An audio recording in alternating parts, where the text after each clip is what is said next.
এই যে আজকে আবার মুড সুইং, রাগ করছে বউ। তো রাগের কারণটা তেমন খুব জটিল বিষয় না, খুব স্বাভাবিক বিষয়। কিন্তু ওর তো আবার রাগ করতে কোনো ইয়ে লাগে না আর কি, কোনো কারণ লাগে না। মনে হলো রাগ করলাম, মানে বিড়ি খাওয়ার মতো আর কি। মন চাইলো এটা টান দিলাম, আবার না চাইলো নাই, এরকম একটা ব্যাপার। তো ভালোই থাকে, এমনিতে ভালো থাকতে থাকতে হুট করে কোনো কারণ ছাড়াই দেখা যাচ্ছে যে এরকম।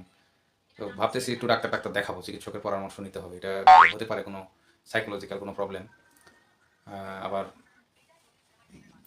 হরমোনাল কোনো প্রবলেম, এটা হইতে পারে। তো মানুষের মন ভালো থাকলে মানুষের শরীরও ভালো থাকে, ঠিক আছে? তো আমি চেষ্টা করি সবসময় ভালো রাখার। তারপরেও মাঝে মধ্যে যে বোঝেন না, অনেকে আছে যে ঝগড়াঝাটি না করলে পেটের ভাত হজম হয় না, তো ঝাউ ঝাউ না করলে ভালো লাগে না আর কি। গরম লাগে, ঠান্ডার দিনে গরম লাগে, গরমের দিনে ঠান্ডা লাগে। তো এইটাই হলো ব্যাপার, ব্যাপার অন্য কিছু না।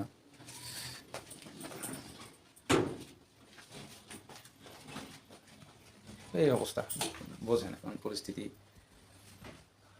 কি বলবো আর। মেয়ে মানুষ তো, এটা এমনটা হয়, না কি বলেন আপনারা? ঠিক আছে।